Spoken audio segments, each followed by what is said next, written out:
A quiet cabin after the outbreak. Tonight we travel into a world after the outbreak, a world where the cities have gone quiet, where the old roads stretch beneath grey skies, where traffic lights still blink over empty intersections, where rain gathers in the cracks of the pavement, where the noise of civilization has faded into something distant, heavy and still. But this is not a story about panic. It is not a story about running. It is not a story about horror. It is a story about leaving before the last safe roads disappear, about walking away from a city that can no longer protect you, about following an empty road into the trees, about finding an old cabin in the woods, cold and silent at first, then slowly turning it into a place of warmth, order, and rest. Before we begin, if you enjoy quiet sleep stories like this,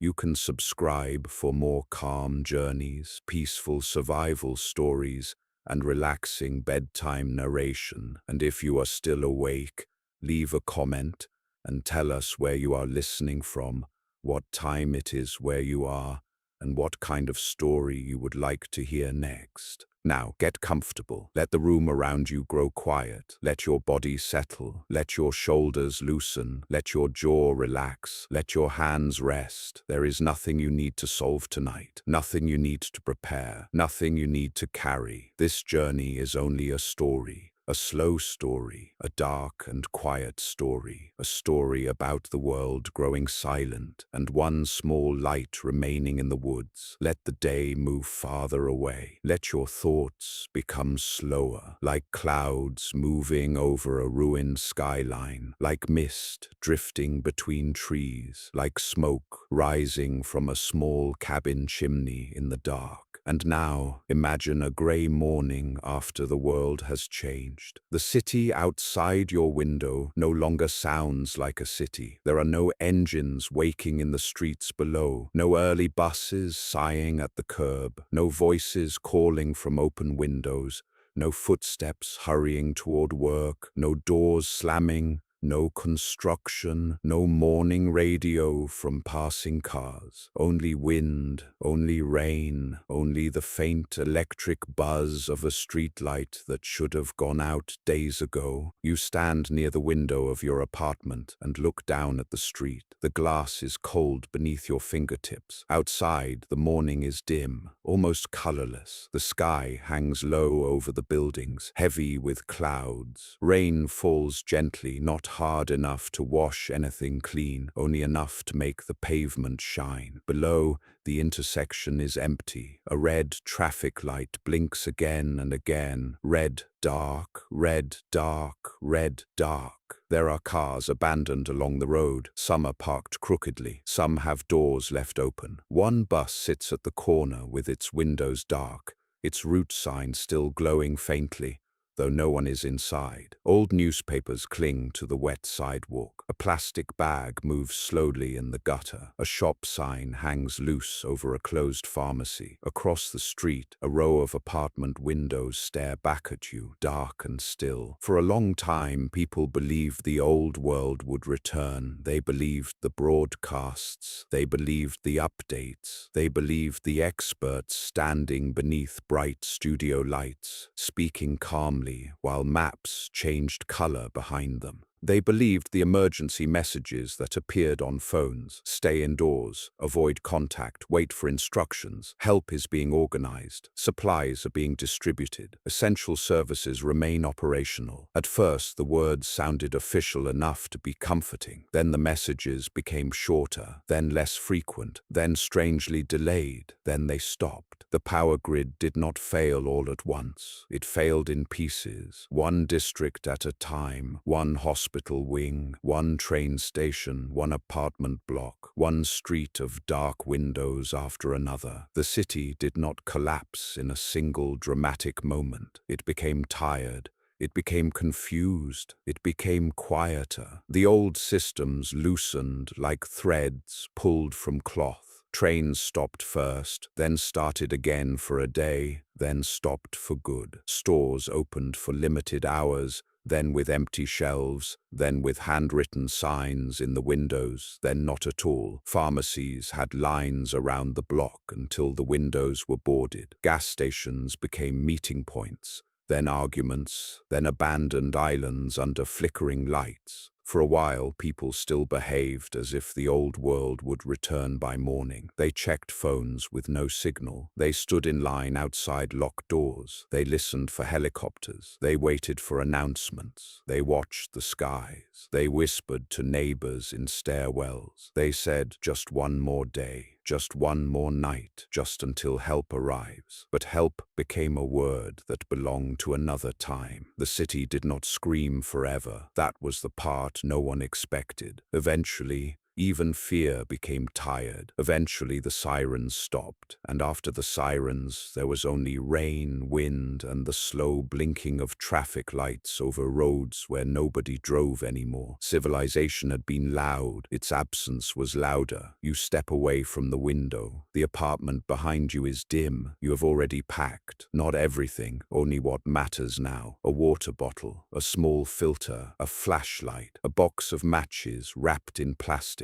a lighter, a folded map, a pocket radio, a few cans of food, a warm sweater, 2 pairs of socks, a rain jacket, a small notebook, a pencil, a roll of cord, a simple tool with a sharp edge, carried not as a symbol of fear, but as something practical, useful things, quiet things, things that still make sense when the world has forgotten its old rules. The backpack sits on the kitchen table. It looks too small for leaving a life behind, but life has become smaller now, simpler, heavier. You move through the apartment one last time. The rooms feel familiar and strange at the same time. The sofa where you used to sit in the evening, the cup beside the sink, the bookshelf, the shoes near the door, a coat hanging on the chair, all the small things that once belonged to ordinary days. You do not take them, you cannot take them, you only look, and in the quiet of the room,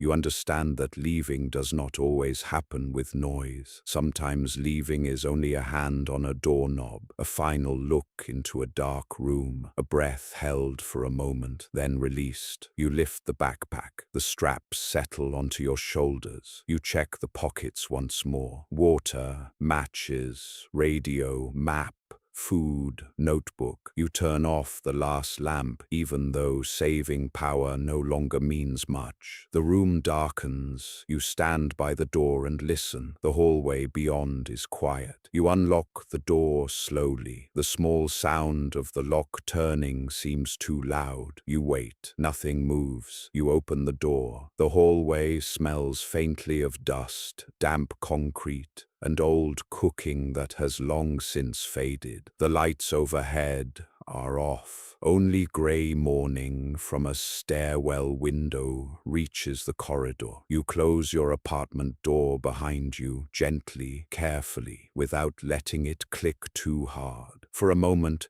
your hand remains on the door. This was a home, and now it is only a place you are leaving. You walk toward the stairs. The elevator has not worked in days. Someone placed a chair near the stairwell entrance. Someone else left a bag of clothes against the wall. A child's drawing is taped to one door. A sun, a house, 3 stick figures holding hands. The paper has curled at the corners. You pass it quietly. Down the stairs, 1 floor, then another. Your footsteps are slow, measured. The building feels hollow. On the 3rd floor, a door stands open. You do not look inside for long. There is no need. There are things in the city now that should be passed gently, without staring. On the 2nd floor, rainwater has found its way through a cracked window and formed a dark patch on the landing. On the 1st floor, the lobby windows are fogged. A pile of mail lies scattered near the entrance. Some envelopes are soaked, some are still sealed. Bills, notices, letters addressed to people who no longer answer. At the building entrance, you stop again. Beyond the glass door lies the street. The empty street, the road out. You breathe in. You breathe out, then you step outside. The rain touches your face lightly. The air smells of wet asphalt, cold metal, and smoke from something far away. The city stretches around you in grey layers, apartment blocks, shops, wires, billboards, broken signs, familiar streets made unfamiliar by silence. You begin walking, not quickly, not slowly enough to waste daylight, just steadily. The first rule now is simple: keep moving. The second rule is simpler: stay quiet. You walk along the side of the street, close to the building, beneath awnings and balconies where you can. A cafe window is cracked, and inside, chairs are still arranged around small tables, as if waiting for morning customers who will never come. A menu board leans against the wall: breakfast, coffee, fresh bread.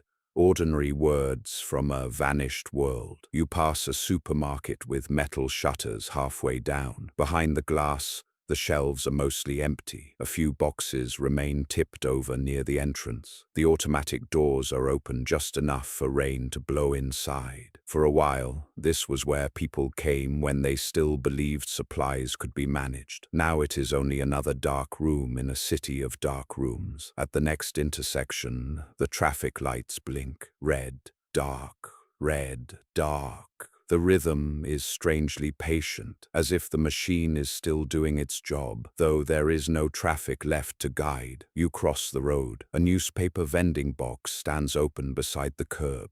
The last headline is blurred by rain. You do not stop to read it. You remember enough: the warnings, the numbers, the arguments, the theories, the leaders promising control, the experts asking for time, the images of crowded roads, the maps, the fences, the quarantines, the words that became common before they became meaningless: outbreak, containment, evacuation, transmission, safe zone, temporary, emergency. The city had learned new words quickly. Then it had fallen silent beneath them. You continue walking. A sound comes from far away, a low metal clatter, maybe a sign moving in the wind, maybe a loose gate, maybe something else. You stop beneath the entrance of an office building and listen. The rain whispers around you. Somewhere in the distance, a bird calls. The clatter does not repeat. You move on. This is how the city is now. Every sound asks a question. Every corner deserves patience. Every open street feels too wide. But the morning remains still, and the road ahead remains empty. You pass an office tower with its glass front reflecting the wet grey sky. Inside the lobby,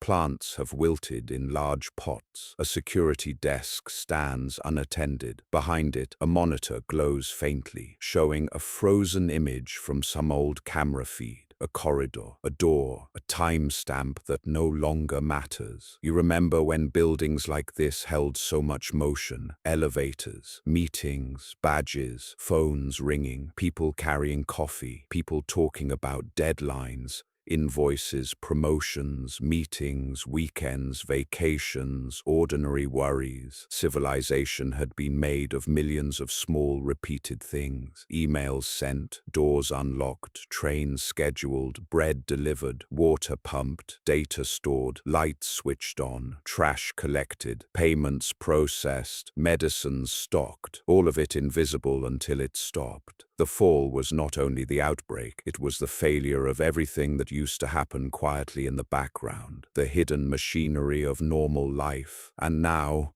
walking through the rain, you can feel the size of what has disappeared. But you do not let the thought become too large. Not now. Not in the open. The city is not a place for large thoughts anymore. The city is a place for listening, for walking, for leaving. You turn onto a wider road leading north. This road will take you through the outer districts, past the train yards, past the last gas station, and eventually out toward the forest. There is an old cabin there, not yours exactly, not anyone's anymore perhaps. You remember it from years ago, before the outbreak, before the warnings, before the maps turned red. A friend of your father had owned it once. A hunting cabin, people called it then, though it was mostly a place to repair tools, store firewood, and sit quietly when the world felt too noisy. It had a stove, a hand pump somewhere nearby, a shed, thick shutters, a roof that was old but solid. Most important, it was away from the main roads, hidden beyond a narrow track, far enough from the city that wandering things might never find it, close enough to reach before dark.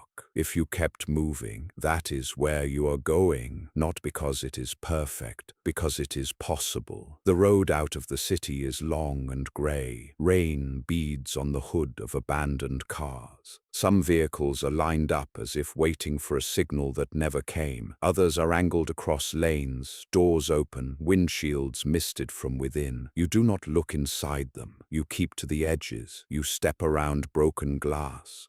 You step over wet leaves. You pass a bus stop where old advertisements still glow weakly behind scratched plastic. A smiling face, a vacation beach, a new phone, a restaurant opening soon. The old world was always promising something. More comfort, more speed, more choices, more connection, more. Now the posters seem like messages from another species. You walk past them without stopping. The farther you go, the fewer tall buildings remain. Apartment blocks give way to warehouses. Warehouses give way to repair shops. Repair shops give way to storage yards, empty lots, and gas stations with dark windows. Here, the silence is wider. The city center held silence like a room. Here, the silence stretches over open spaces. At an old petrol station, you pause beneath the edge of the roof to drink water. The pumps stand in a neat row. Their screens are dark. A few price numbers remain above them, frozen from the last ordinary day. The convenience store door is broken. Inside, the shelves are mostly bare. A refrigerator hums for a moment, then stops. Perhaps some emergency circuit is still alive. Perhaps the building is remembering what it used to do. You drink slowly. You eat a few bites from a wrapped bar in your pocket. You listen. The rain taps on the station roof. Far away, something moves along a fence, a plastic sheet, a branch. You wait until the sound becomes familiar. Then you continue. Past the gas station, the road begins to rise slightly. The city is behind you now, though not gone. It still rises in the distance, a dark shape beneath the low clouds, a skyline without purpose, towers without lights, cranes without movement, windows without morning. You look back only once. From here, the city seems almost peaceful. That is the strange thing about distance. It softens even broken places. It turns silence into shape. It turns loss into shadow. But you know what waits in those streets. You know the stairwells, the dark shops, the blinking lights, the distant sounds that do not belong to wind. You turn away. Ahead, the road leads toward the trees. The first trees appear beyond a line of old houses. Their branches are bare in places, black against the grey sky. Beyond them, the forest waits, not welcoming exactly, but honest. The forest does not pretend the world is unchanged. It does not promise rescue. It does not make announcements. It simply stands, wet, cold, quiet, alive. You pass the last row of houses. Some windows are broken, some curtains are still drawn. A bicycle lies in a front yard, half covered with leaves. A mailbox hangs open. A garden gate moves slightly in the wind. The old suburbs feel different from the city, more personal, more painful somehow. In the city, the collapse was too large to hold. Here, it is small enough to see. A child's swing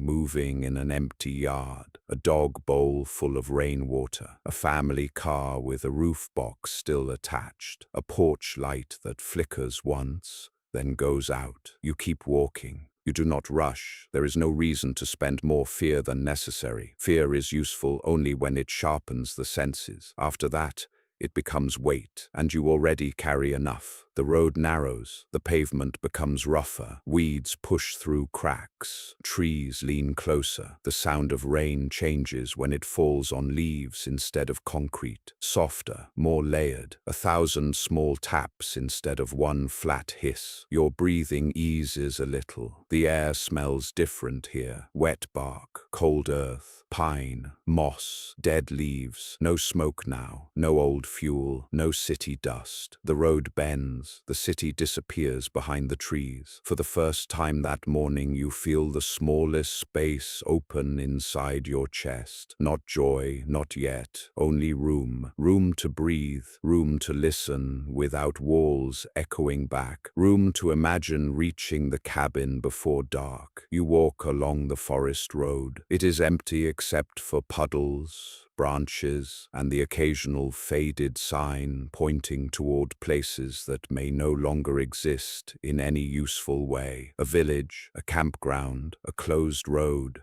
an old logging track. You unfold the map once beneath a tree and check your route. The paper is soft at the folds, but readable. You mark your position with one finger. The cabin should be beyond the second bend after the stream, then up a narrow track almost hidden by brush. You fold the map carefully and place it back inside your jacket. The rain begins to lighten. Mist rises from the ditches and low ground. The forest becomes quieter. A bird moves somewhere overhead. You see only the branch shake after it leaves. The world has changed, but not all of it is dead. That thought comes gently. The trees do not know the names of governments. The moss does not know about power grids. The rain does not wait for broadcasts. The stream, when you reach it, still moves over stones the way streams have always moved over stones. You stop at the small bridge crossing it. The bridge is old wood, slick with rain, but strong enough. Below, water runs clear and cold,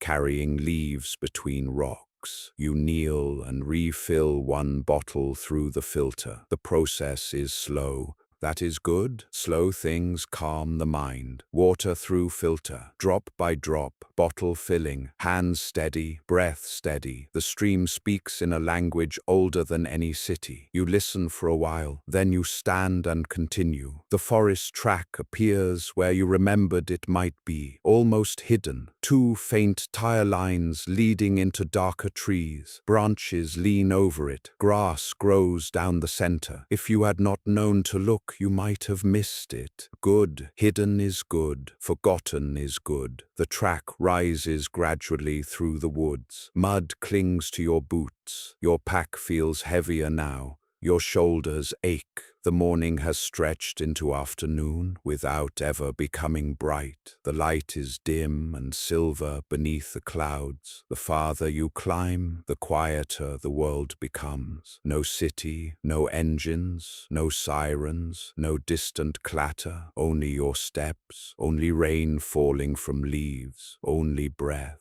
Only the low creak of trees moving slowly in the wind. After some time, you see the cabin. At first, it is only a dark shape between trunks, then a roofline, then a wall of old timber, then a chimney rising from one side, black against the grey sky. It stands in a small clearing, partly hidden by pines. The roof is mossy but whole. The shutters are closed. A stack of old firewood leans under a small overhang. A shed stands a few steps away, its door hanging slightly crooked. The cabin looks abandoned, cold, silent, but it is standing, and standing means something now. Standing means walls. Standing means roof. Standing means a door that can be closed. Standing means the beginning of safety. You stop at the edge of the clearing and watch for a long time. The windows are dark. No movement, no smoke, no footprints in the mud except old ones softened by rain. You listen. The trees drip.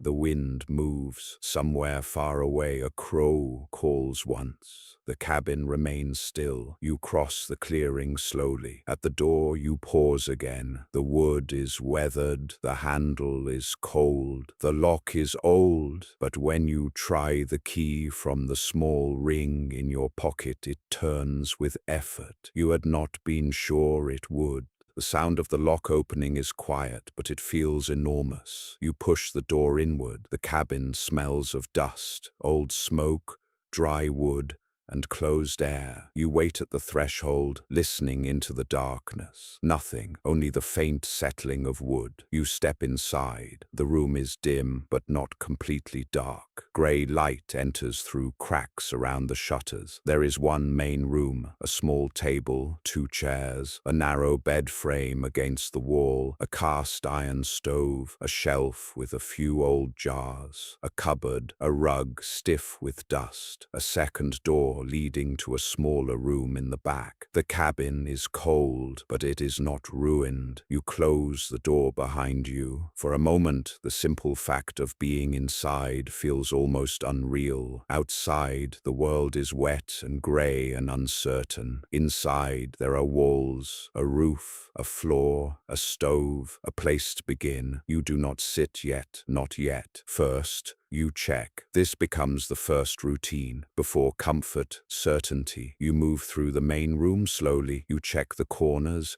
You open the cupboard. Empty, except for a cracked mug and a tin plate. You check beneath the bed. Dust, nothing else. You open the back room. It is small, used once for storage. A broken chair, a coil of rope, a rusted lantern, a bundle of old cloth. No movement, no sound. You return to the main room. You check the windows. The shutters are thick. One latch is loose. You tighten it as best you can. Another shutter closes perfectly. A third has a gap where rain might enter if the wind turns. You push a folded cloth into the gap. You check the door. The hinges are stiff but strong. The lock is old, but it still turns. You test it once, then again, not out of panic, only to know, only to make the small world inside the cabin feel certain. Then you check the stove. You open the little iron door. Cold ash lies inside, grey and soft, old but dry. You clear it carefully with a flat piece of metal from beside the hearth. The chimney drawer is uncertain at first. You open the flue.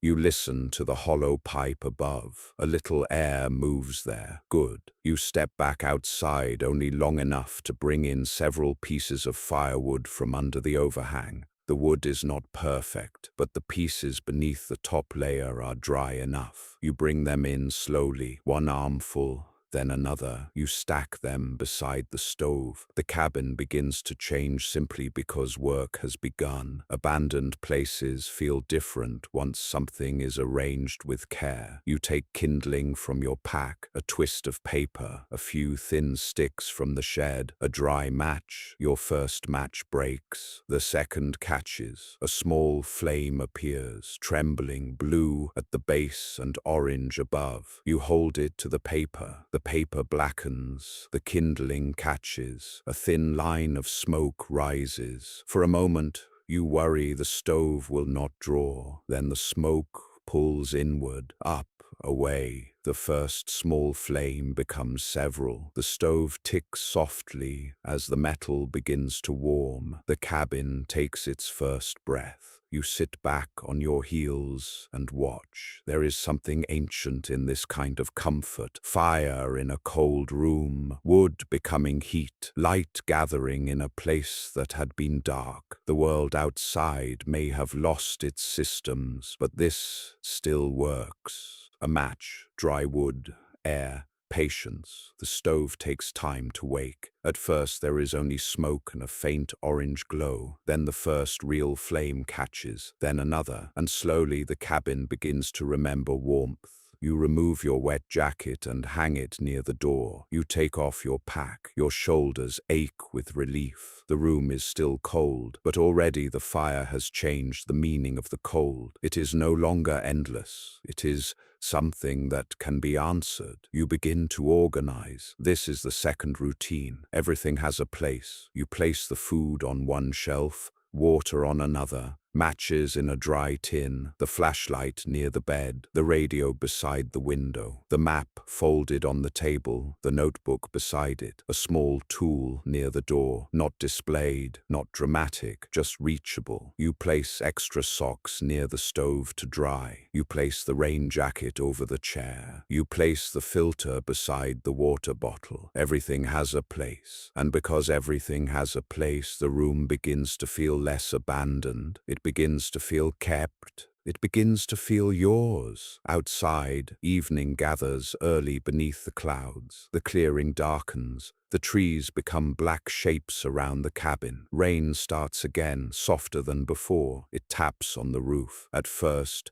you notice every sound, a branch brushing the wall, a drop falling from the eaves, the stove settling, a board creaking beneath your weight. Then, little by little, the sounds become part of the cabin, part of its voice. You move to the window and open one shutter, just a narrow crack. The clearing is dim. The old track disappears into trees. Nothing moves. You close the shutter again and secure the latch. You decide on simple rules. At dawn, check the road. Before noon, collect water. Before afternoon, gather wood. Before dark, close the shutters. Keep the fire low at night. Keep the lamp covered. Eat slowly. Listen before opening the door. Write one line every evening. Small rules, quiet rules. Rules that do not try to rebuild civilization. Only one safe day after another. The old world was full of schedules, meetings, alarms, deadlines, departures, notifications. Now the schedule is older. Water, wood, fire, food, shelter, light, rest. You take the notebook and open it to the first page. The paper is clean. For a while you do not write. Then you write one sentence. Reach the cabin before dark. That is enough. Not a diary of everything lost. Not a record of every fear. Only one line to hold the day in place. Reach the cabin before dark. You close the notebook. The stove glows deeper now. The room warms slowly from the center outward. The windows remain dark. The door remains locked. The rain continues. You eat a small meal from a can warmed near the stove. Nothing special. Nothing from the old world of choices and menus and bright store aisles. But it is warm, and warm food in a safe room is a kind of luxury that the old world forgot to appreciate. You eat slowly. You listen between bites. The forest remains quiet. No footsteps in the clearing. No voices. No engines. No distant sirens. Only rain and trees. After eating, you clean the spoon with a little water and a cloth. You place the empty can near the door to carry out tomorrow. Even now, order matters, especially now. A place becomes safe not only because its walls are strong, but because it is cared for. You bring in another armful of wood before the light fully dies. The clearing outside is nearly black.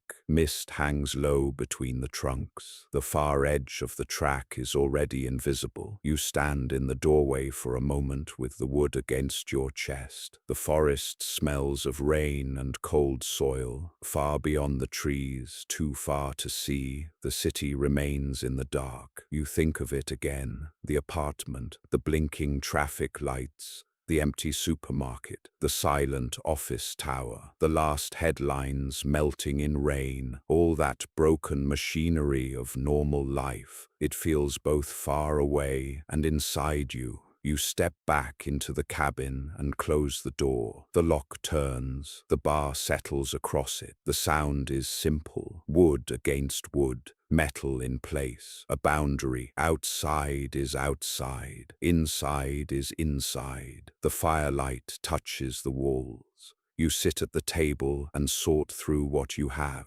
3 cans of beans, 2 cans of soup, a sealed packet of rice, a little salt, tea, half a loaf wrapped in cloth, some dried fruit, matches, a candle, 2 batteries, a coil of cord, a pocket radio. You turn the radio on for a moment. Static fills the cabin, low and grainy. You turn the dial slowly. Static, a thin whistle, silence, static. Then, for less than a second, a voice too broken to understand, then gone. You keep turning, nothing, only the sound of a world between signals. You turn the radio off. The silence after static feels softer. You place the radio beside the window again. Tomorrow, perhaps, or the next day. There is no need to search all night for a voice. Tonight, the cabin is enough. You move the narrow bed frame closer to the stove, but not too close. You shake dust from an old blanket found in the back room and lay your own dry sweater over it. You create a sleeping corner, a place for the body to stop, a place for the mind to believe, at least for the night, that it can let go. The cabin has 3 locks now, in a way. The door lock, the wooden bar, and the routine you have built around it. Check, secure, warm, organize, listen, rest. You sit on the edge of the bed and remove your boots. Your feet ache, your legs are tired, your shoulders feel bruised from the pack. The tiredness is heavy but clean, the kind of tiredness that comes from doing what needed to be done, not from screens, not from arguments, not from the endless noise of a world that kept asking for more. This tiredness belongs to walking, carrying, checking, gathering, making fire. It belongs to survival. It belongs to the body. You stretch your hands toward the stove. Warmth touches your fingers. The fire burns steadily now. Small orange light behind the iron door, a soft crackle, a low tick of metal. The cabin is no longer merely a structure in the woods. It is a shelter, and shelter is one of the oldest,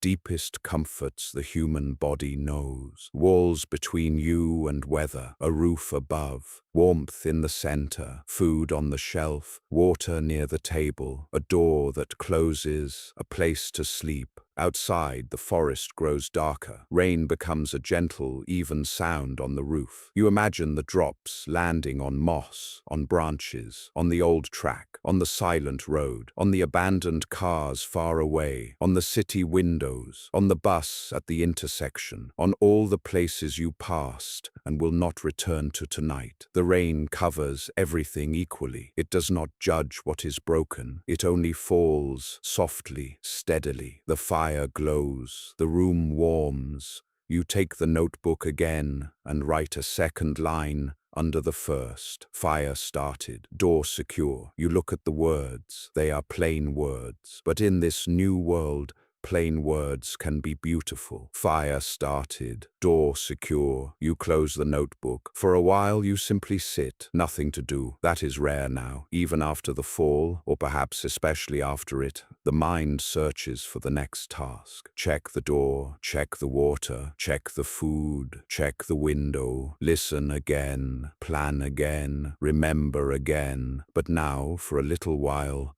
all immediate things are done. The fire is alive. The door is secure. The room is warming. You are here. You are inside. The road is behind you. The city is far away. You allow your breathing to slow. A breath in, the smell of wood smoke. A breath out, the sound of rain. A breath in, warm air near the stove. A breath out, dark trees beyond the walls. The world outside may be changed, but this breath is still simple. This breath still belongs to you. You stand once more and make a final round of the cabin. Door secure, window latched, back room quiet, water covered, food stored, fire low but steady. You lower the lamp wick until the room becomes mostly firelight.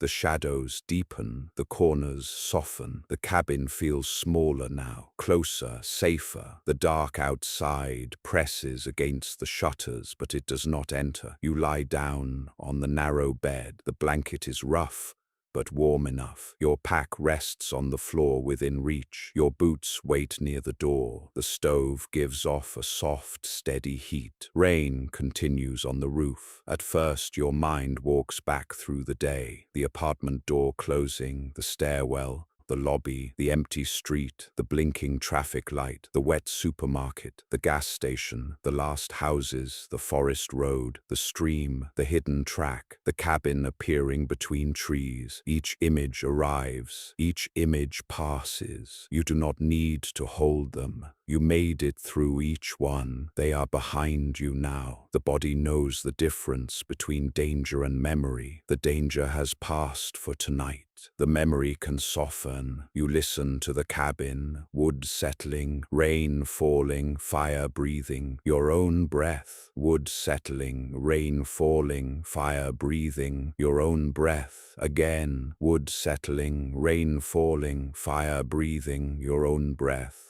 The rhythm becomes slow and deep, a kind of lullaby for the changed world. You imagine the cabin from outside, a small dark shape among the trees, one window faintly warm behind the shutter, smoke rising gently from the chimney, barely visible in the night, rain silvering the roof, pines standing guard around the clearing, the old track hidden by mud and shadow, the city far beyond the forest, dark beneath the clouds. And here in this one small place, warmth. Here in this one small place, order. Here in this one small place, rest. Tomorrow we'll have tasks, water to collect, more wood to bring in, the shed to repair, a better latch to make for the back window, a quiet place outside to watch the road, a small rain barrel to set beneath the eaves, maybe the radio to try again at noon, maybe a search of the old shed for tools, maybe a line of cord between trees to dry clothes when the rain stops. Simple things, useful things, but not now. Now belongs to sleep. Now belongs to the fire. Now belongs to the rain. Now belongs to the cabin after the outbreak, quiet in the woods, holding its little circle of warmth against the dark. You let your hands relax. You let your feet relax. You let your shoulders sink. Your face softens. Your jaw loosens. Your eyes grow heavy. The fire is lower now, still alive, still glowing. The cabin is warm enough. The door is locked. The road is empty. The forest is listening. You are safe for tonight. Safe enough to rest. Safe enough to close your eyes. Safe enough to let the old city fade into distance. If a thought comes, let it pass. If a memory rises, let it soften. If worry reaches for you, let it wait outside the door. Tonight, the door is closed. The latch is set. The fire is warm. The rain is gentle. You do not need the whole world to be safe. Not tonight. You only need this room, this bed, this fire, this breath, a quiet cabin, a dark forest, a locked door, a steady flame, a quiet cabin, a dark forest, a locked door, a steady flame. The city is far, the road is still, the rain is soft, the night is deep, the city is far, the road is still, the rain is soft, the night is deep. Nothing to do now, nothing to carry, nothing to fix, nothing to fear, nothing to do now, nothing to carry, nothing to fix, nothing to fear, only rain, only fire, only breath, only rest, only rain, only fire, only breath, only rest. The cabin holds, the roof holds, the door holds, the fire holds, and you can let go. The cabin holds, the roof holds, the door holds, the fire holds, and you can let go. Outside, the forest stands quietly in the dark. Outside, the old road disappears beneath mist. Outside, the city sleeps its broken sleep beneath the clouds. But inside, there is warmth. Inside, there is stillness. Inside, there is a small, steady light. Let the light soften. Let the rain blur. Let the room fade. Let the story drift. The fire glows lower. The shadows grow softer. The rain keeps falling. The cabin keeps you safe. Breathe in, slowly. Breathe out, gently. Again, breathe in, slowly. Breathe out, gently. There is nothing else to follow. Nothing else to know. The road has ended for tonight.